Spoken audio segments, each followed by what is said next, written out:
Hello students, हमारे channel में आपका स्वागत है। और आज का हमारा टॉपिक है चैप्टर 2 पॉलिनोमियल और एक्सरसाइज 2.2 क्वेश्चन 1 पार्ट 5।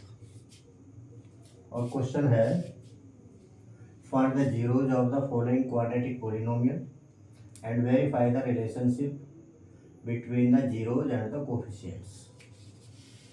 तो आज का जो हमारा क्वेश्चन है वो हमें दिया हुआ है t² - 15।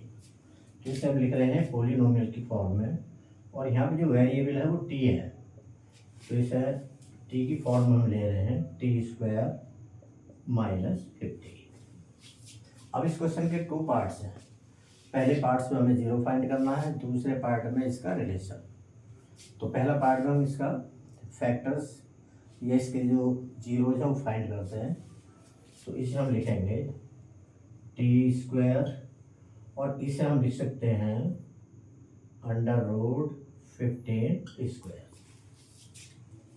फिर भी यहाँ दूसरा हम एक आइडेंटिटी है a² - b², a + b a - b, इसका यूज करते हैं। तो ये होगा t + √15 t - √15।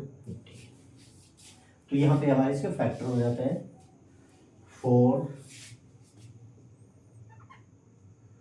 जीरोज, या केवल लिख सकते हैं =0। यदि हमें जीरो फाइंड करने होते हैं तो जो दिया हुआ पॉलिनोमियल है उसे =0 लिखते हैं। और यदि यहाँ पे ये पार्ट 0 है तो इसका मतलब हुआ 100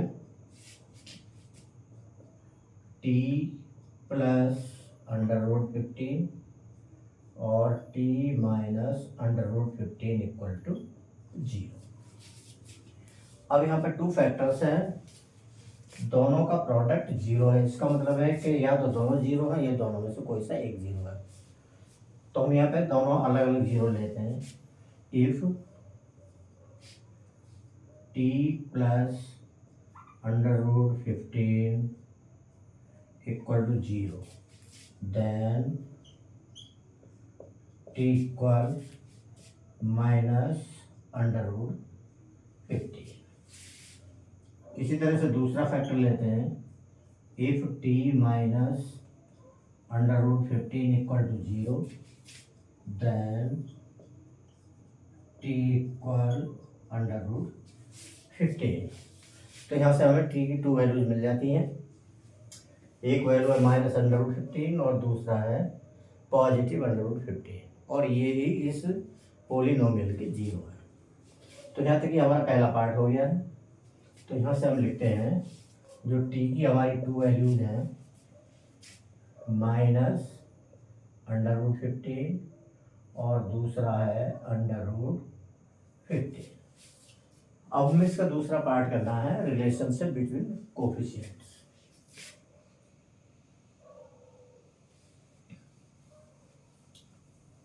अब इसके लिए जो हमारी पॉलिनोमियल है इसे हम स्टैंडर्ड फॉर्म में लिखेंगे। तो स्टैंडर्ड फॉर्म क्या होती है?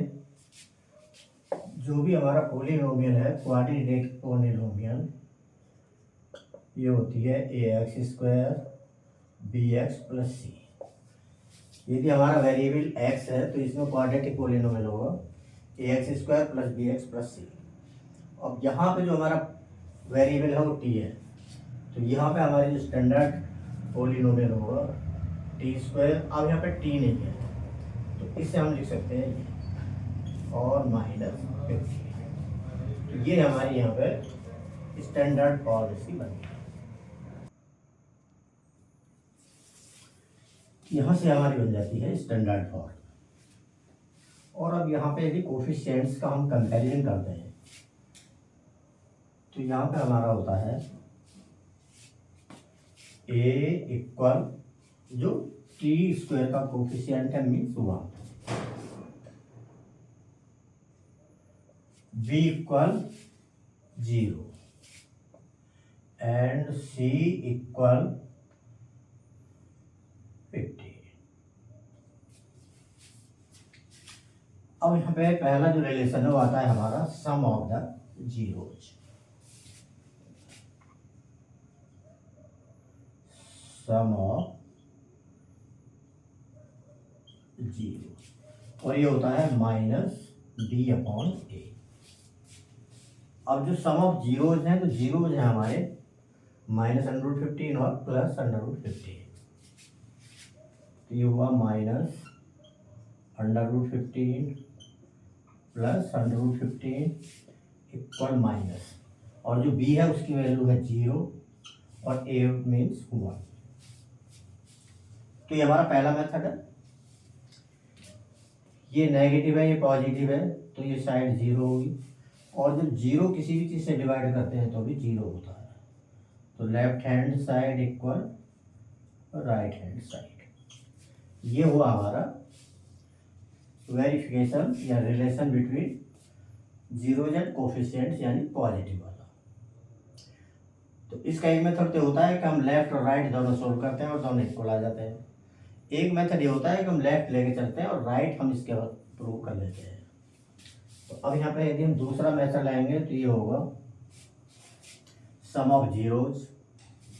तो जीरोज कितना हुआ हमारा, ये हमने कर दिया। सोल्व होने के बाद ये आया, और जब यहाँ से आगे आएंगे तो 0 का मतलब है हम लिख सकते हैं -0/1, या -0 का मतलब क्या है, coefficient of T.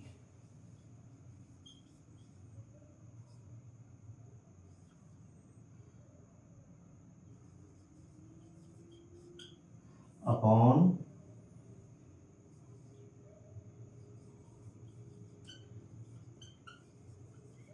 Of t²। तो ये हम दूसरी तरह से इसे लिख लेते हैं। अब करते हैं इसका दूसरा part, product of the zeros. Product of the zeros, और ये होता है C/A। तो हमारे जो जीरोज हैं, यदि हम इनकी मल्टीप्लाई लगाते हैं, √15 इक्वल C/A। तो माइनस और प्लस मल्टीप्लाई माइनस, और ये होगा हमारा 15 इक्वल, अब यदि C देखते हैं तो C यहाँ पे है -15, और A देखते हैं तो 1। तो ये हुआ -15 इक्वल -15, यानी left hand side equal right hand side. तो ये हमारा वेरिफिकेशन यहाँ पर हो जाता है। अब यही हम यदि दूसरा मेथड से दिखाएं तो फिर क्या होगा, इसे हम सोल्व करते हुए लाएंगे, और यहाँ से हमारा बनेगा फिर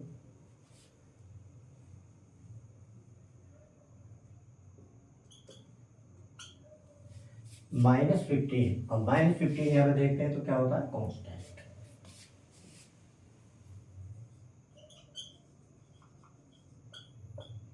अपॉन इसके हम 1 भी लिख सकते हैं, तो ये बन जाएगा कोएफिशिएंट ऑफ t²। और यहाँ से ही हमारा क्वेश्चन कंप्लीट होता है। तो आज के लिए बस इतना ही। थैंक्स।